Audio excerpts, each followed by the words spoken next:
네, 안녕하세요. 반갑습니다. 대구 부동산 스터디입니다. 5월 3일 일일 브리핑 시작합니다. 그동안 감사합니다. 이제 비정기적으로 찾아뵙겠습니다. 뭐 일일 브리핑이라는 이름으로 주간 브리핑이라는 이름으로 하루도 빠지지 않고 찾아뵈려고 노력했었는데요. 부동산 시장에 그만한 변화가 없는 것 같습니다.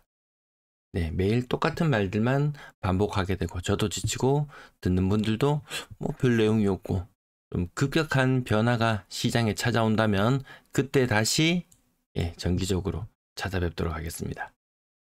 많은 구독자님들 늘 지원해주고 응원해주고 네, 감사합니다. 멤버십 네, 이렇게 많은 분들이 저를 계속 지원해주고 계셨어요.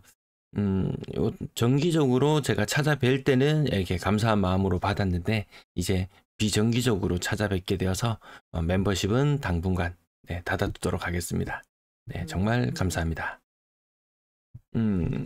뭐 제가 뭐 잘해서 뭐 구독자가 늘었는 것도 아니고 그냥 유튜브가 많이 이렇게 노출을 시켜주면 뭐 많은 시청자가 보게 되고 아니면 안 보고 네, 뭐 그렇습니다. 2021년 10월 12일부터 영상 개수가 몇 개인지 참 셀 수도 없이 많습니다. 네, 이제는 조금 비정기적으로 그렇게 진행하고자 합니다. 아마 이해해 주실 걸로 믿습니다.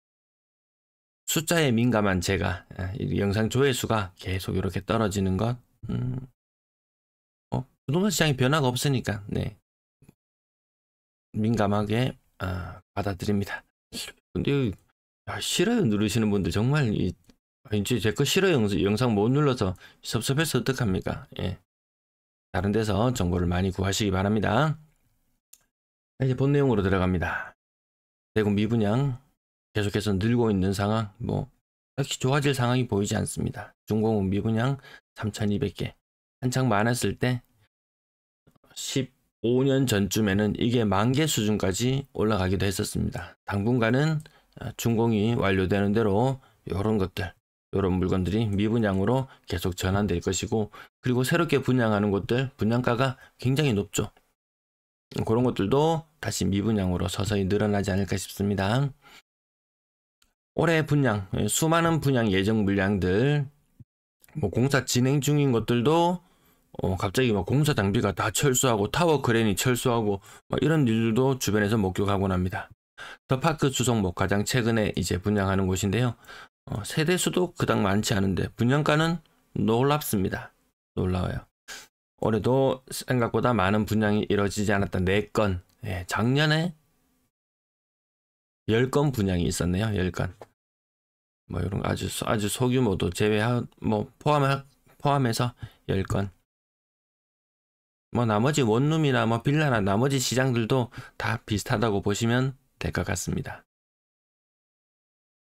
23년도 너무나도 많은 입주 물량이 있었습니다. 공식적으로 35,000개, 후분양까지 포함하면 37,777개. 그것이 2년차가 도래하고 아마 거래도 좀 일어나고 이렇게 돼야지 손바뀜도 좀 일어나고 해야 될 텐데 그것이 그렇게 용이해 보이진 않습니다. 올해 이 상태로 흘러간다면 또 3년 내로 처분해야 된다든지 이런 상황에 놓이는 물건들이 26년도까지 계속 이어질 겁니다. 당장의 입주 물량은 26년도 그렇게 많지는 않습니다. 8,000건. 1년에 신혼부부 생기는 건수가 대구에서 이 정도 되죠. 저는 이 정도가 적정 물량이라고 생각하는 입장인데요. 물론 신축이면 새 거면 좋긴 좋죠. 자금력이 안 받쳐주는 그런 문제가 뒤따르는 것이 문제인 것 같고요. 아무튼 이때 굉장히 많은 손바뀜이 일어나야 되는데 단순히 입주 물량의 문제보다는 요때 새로 신규로 했던 물건의 처분권이라든지 아니면 기존 주택을 가지고 신규 주택을 취득했던 사람들의 처분 문제라든지 이런 것들이 또 같이 충돌할 수 있는 2026년이 될 것 같기도 합니다. 세종시처럼 천도론이라든지 이런 이슈가 지방에는 없는 것 같습니다.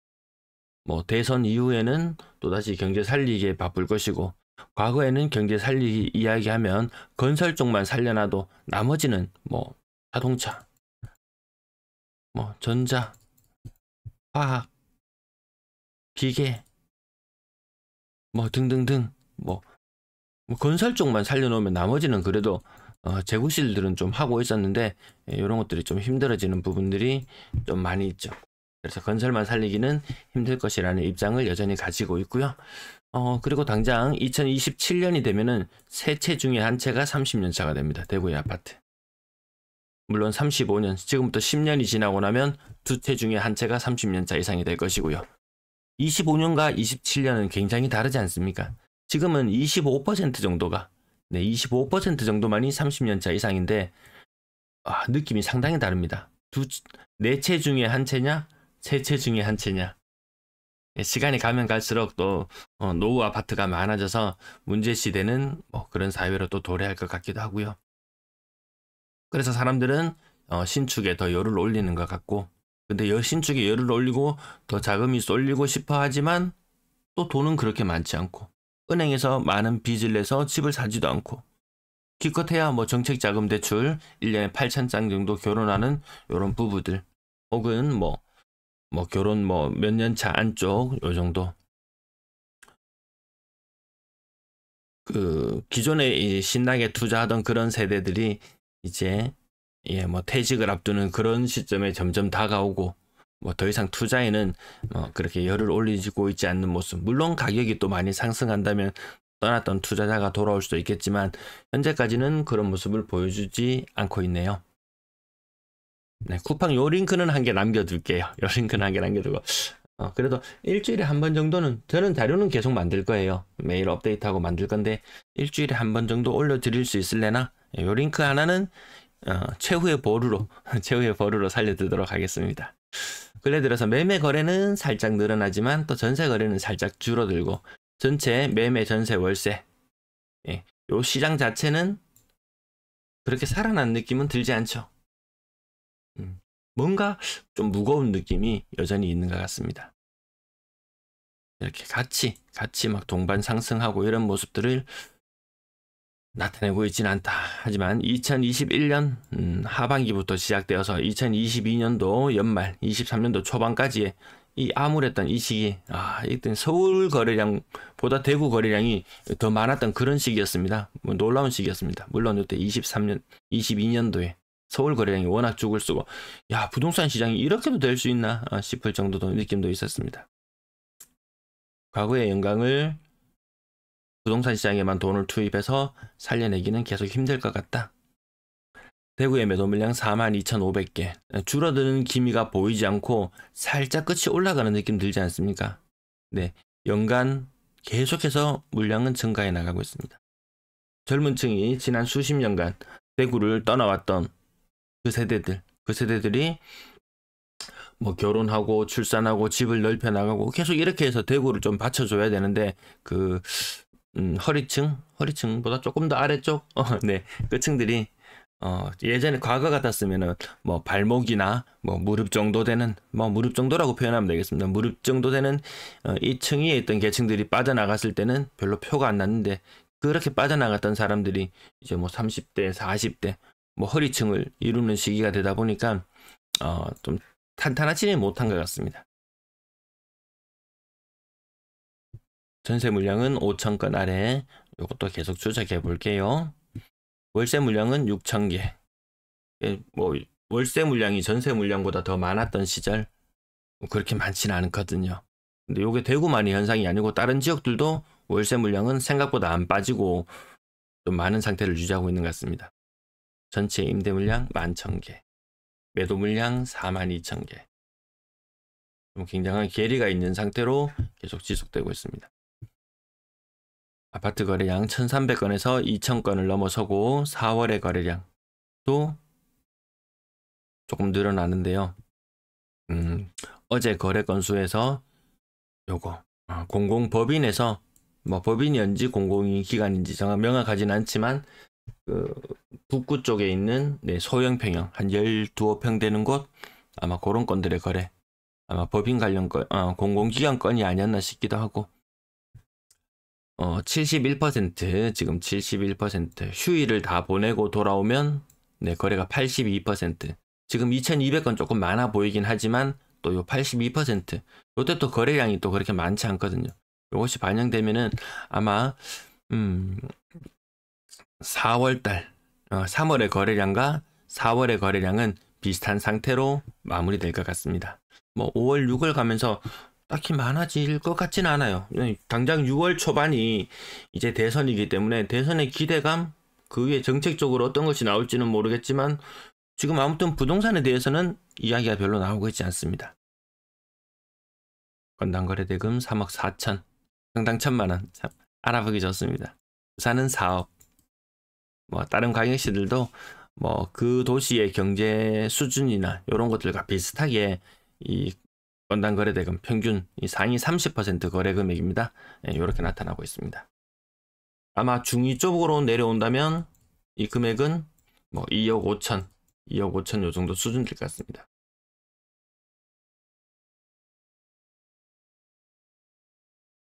그리고 전세 자산 중에서 뭐 70% 정도가 부동산에 대한 쏠림이다.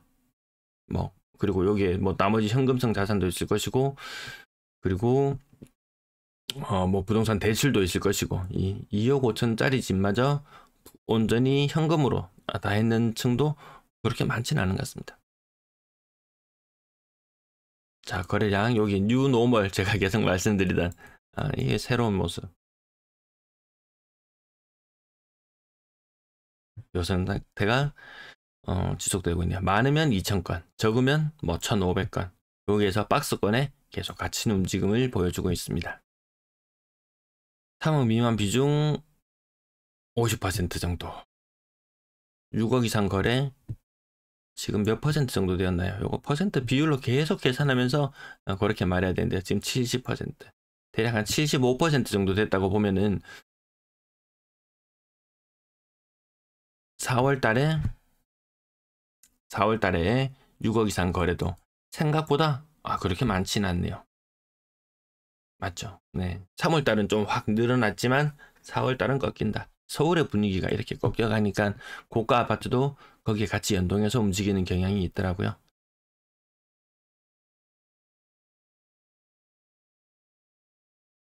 몇 개 구에서는 그 이전 노란색 24년 10월 달에 거래량, 요땐 그래도 거래 좀 제법 있을 텐데 그때를 뚫고 올라가는 정도인데, 고가 아파트가 밀집해 있는 수성구는 거기 그런 모습까지는 보여주지 않더라.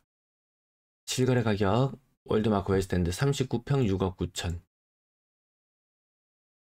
저 볼리네 거리 쪽으로 올라가면 좀 예전에 막 PD수첩 나오고 이랬던 그런 주상복합도 와 평수가 한 50평 되는 것 같은데 가격이 뭐 3억 7천 뭐 3억 8천 이런 것 같습니다. 제가 얼핏 기억하기로는 거의 한 10년 전 가격으로 뭐 돌아간 그런 것들도 상당히 많이 있습니다.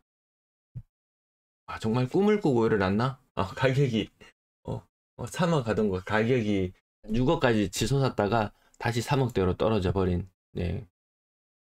좀 약간 극단적으로 표현하긴 했지만 그런 곳들이 대구에는 상당수가 있습니다. 이렇게 신축 아파트 가격 위쪽에 포진해 있거나 아니면 아주 네임밸류가 높은 이런 곳들을 제외하고 나머지 대다수는 지겹도록 말씀드린 30% 하락.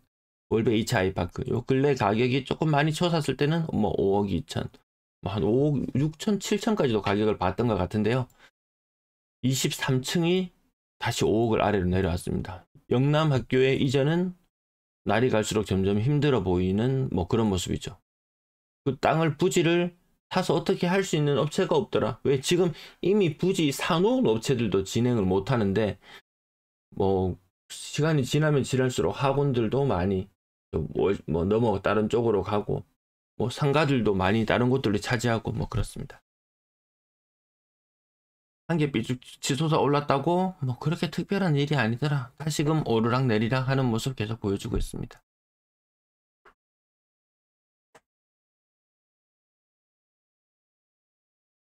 장기동 코롱알체. 이 세월이 흘러가 내 나이 먹는 것도 무섭지만 뭐 이렇습니다. 제가 영상을 하루에 10분 정도, 네, 10분 정도 이렇게 촬영해서 말씀드리는데요. 제가 뭐 말을 많이 하는 사람도 아니고, 뭐 경상도 남자 비스무리야. 옛날 말 맞다나. 밥 먹자. 아는 밥 먹자. 자자. 뭐 이런 거 있지 않습니까? 예. 뭐 그 정도 의사소통만 하고 살아가는 사람인데 이거 야, 방송을 이렇게 오래 길게 끌고 왔다니 놀랍습니다. 혹자는 이야기였습니다. 그 호밀밭의 파수꾼, 거기 나오는 등장인물처럼 혼자 이야기하는 스타일. 입 밖으로 말을 많이 내지도 않고 실수하려고 하지도 않는데 이 영상을 찍다 보니까 많은 말씀을 전달하려고 하다 보니까 누군가에겐 또 상처를 주는 것 같기도 하고 늘 이게 마음이 무겁습니다. 말을 많이 하고 나면 뭔가 뿌듯한 이런 느낌보다는 저는 이 공허한 느낌이 더 많이 찾아오는 것 같습니다. 시가의 가격 알쏘구 쪽 잠깐 살펴봤고요. 동구 쪽도 최신축 21년, 22년식 아파트 좀 인기 많은 곳은 그래도 6억 막 후반까지도 가기도 하고 6억 전후에 최신축 가격들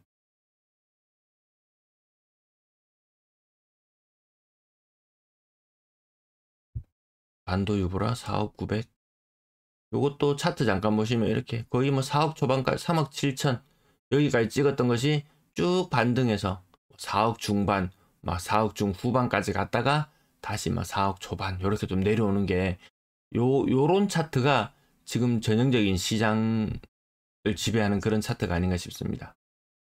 뭐 시청자분 중에서 뭐 아까 보니까 진짜 오래된 구독자인데 아직도 멤버십을 유지하고 계시고 그분은 집을 산 지도 벌써 한참이나 지났는데도 저를 지원해주고 계시더라고요. 또 뭐 구독자 중에서는 또 요거 이안동대구 요평형 24평형을 또 구매하셨다는 분도 계셨고 가격이 큰 변화 없을 것이다. 축하드린다고 말씀드리고 큰 변화 없을 것이다. 큰 변화는 없죠. 네. 그렇다고 이게 큰 변화가 없다고 은행 이자 내고 있다고 내가 손해냐? 또 손해는 아니죠. 네. 딴 데 전월세 살아도 그 돈이 나갈 것이고 다만 내가 투입되는 금액이 더 많다 보면은 내가 그만큼의 리스크를 지고 있기 때문에 거기에 따른 손실은 가격 변화가 없다면 뭐 임대를 사는 것보다는 손실은 적다 이렇게 보는 게 맞을 것 같습니다. 여기저기 옮겨 사는 것도 사실 힘들잖아요. 그런 것들로부터도 좀 해방되고 자 동구 지역 잠깐 살펴봤고요. 네, 북구 지역 또 마찬가지 5억대 아니면 연차가 좀 지나가는 곳들 북평이지만 유림 노르웨이숲 10년차 밖에 안 됐는데 네, 가격 고점 대비 40% 3억짜리 집이 6억까지 갔다가 다시 이 자리로 돌아와 버리니까 정말 하룻밤의 꿈인 양 뭐 그렇게 느껴지시는 분도 많을 것이고 여전히 시장에서는 매도자는 6억 가격을 생각하고 있고 매수자는 지금 현재 가격을 생각하고 있고 생각보다 그 부분 때문에 거래가 그렇게 많이 되진 않습니다. 막상 호가나 이런 것들 부동산 지인을 통해서 찾아보는 호가를 보다 보면 우리 생각과 괴리가 좀 있구나. 근데 그 호가대로 거래되는 건 아니죠. 거의 대다수는 호가의 하단 부분에서 거래가 다 이루어지고 있습니다. 시장 분위기가 좋으면 호가의 뭐 중간 부분도 누군가가 뭐 집 컨디션을 보고 뭐 치고 들어가고 이런 현상도 있을 것인데 거의 호가 하단 부분의 거래만 다 이루어지고 있는 것이 지금의 시장 상태인 것 같습니다. 자, 가격 북구 지역 살펴봤고요. 수성구 지역 범어 아이파크 한 건씩 거래가 나옵니다. 또 인근에 분양하는 곳 있나요? 나드? 그 다 인근이 그 동네가 그 동네인가요? 크게 뭐 의미를 두지 않아도 되고 돈 많으면 뭐 좋은 동네에 많은 돈을 지불하고 살면 되죠. 3억짜리 집을 살면 주택을 소유하면서 내가 한 달에 100만 원 정도 쓰는구나. 물론 대출 내고 요래 쓸 경우에요. 대출 안 내고 뭐 은행 예금하고 뭐 기회비용 생각하더라도 3억짜리 집을 산다는 것은 월 100만 원을 지출하고 사는 것과 비슷한 느낌. 6억짜리 집은 200만 원. 범어 아이파크 같이 12억짜리 집이다. 그럼 한 달에 한 400만 원 정도 집에 투자한다. 뭐 12억짜리 미국 국채금리 4% 넣으면 뭐 세금 제하고도 한 4천만 원 나오잖아요. 그런 식으로 생각하면 좋은 집에 살면 또 그만큼의 또 대가를 다 치르고 사는 것 같습니다. 물론 집값이 오르면 그것이 모든 것을 다 보상받아 버렸던 지난 세월들이 있었지만 그렇게 모든 것을 다 보상시켜 줄 만큼의 집값 상승은 보이지 않았고 또 앞으로도 또 당분간은 그런 모습이 보이지는 않을 것 같습니다. 수성구도 아주 고가의 아파트 또 제외하고 나면은 그 외에 뭐 범어, 만촌, 황금 또 몇 개 제외하고 나면 뭐 지범식파라고 같이 끼고 싶어 했던 그 동네들의 가격들은 사실 뭐 지금 웬만한 신축 아파트들에는 다 안 되죠. 뭐 그런 실정인 것 같고요. 마지막 중구 지역까지 살펴봅니다. 남산동 지역이 워낙 여기도 가격이 비싸서 소형 평형도 거의 5억 넘어가는 청라 헬스장이나 뭐 남산 롯데나 이런 곳들. 뭐 시장 가격이 그런 거 저는 비싸다고 생각하지만 시장 가격이 그렇게 형성되면 대중의 평가가 그러한 것이니까 딱히 부인할 생각도 없습니다. 보성흥실타운 33년 차 영남학교 이전에 그 학교 얘가 33년 차입니다. 그럼 영남학교가 이전한 지가 한 35년 정도 됐다는 그런 말인가요? 또 한번 옮겨가고 그게 전부 다 쉽지 않은 그런 시절로 가는 것 같습니다. 이제 결혼하고 집을 장만하는 이런 세대들은 이런 노후 아파트들의 이 가격 흐름이나 이런 모습들을 살펴보고 몸테크 하면서 또 옛날 세대처럼 가격 낮은 아파트부터 차근차근 해갖고 쌓아가지고 또 가격이 조금 오르면 벌어놓은 돈 조금 더 보태가지고 조금 좋은 집 가고 조금 좋은 집 가고 뭐 이런 생각을 하고 계실지도 모르겠는데 그런 생각을 별로 안 하는 것 같아요, 사실.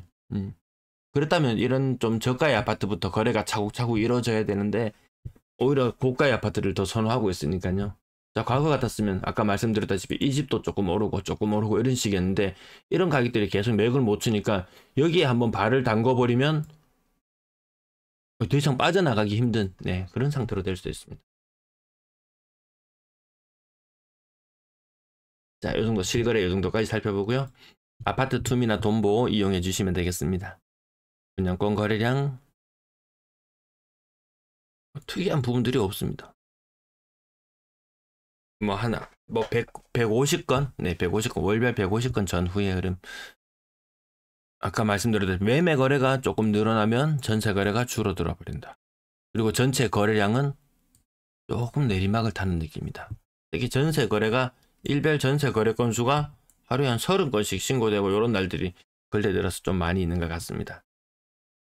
1600건대 정도 예상됩니다. 전월세 비중이 너무나도 낮아지더라. 이게 코로나 시국에 뭐 그때 막 위기나 이런 것들이 찾아왔을 때 과거에는 전세대 월세가 2대1의 비중이던 것이 지금은 1.5대 1의 비중이던 그런 코로나 시국을 지나서 지금은 거의 1대1에 근접해 나가는 그런 상황입니다. 전세의 월세와 그보다는 임차인이 좀 많이 없는 것 같아요. 전세를 살려는 임차인이 좀 많이 줄어든 그런 느낌도 있습니다. 허리층이 많이 빠져나간 거죠.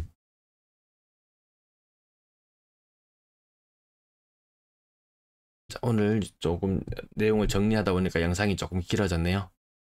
자, 연휴 잘 보내시고요. 오늘도 시청 감사합니다.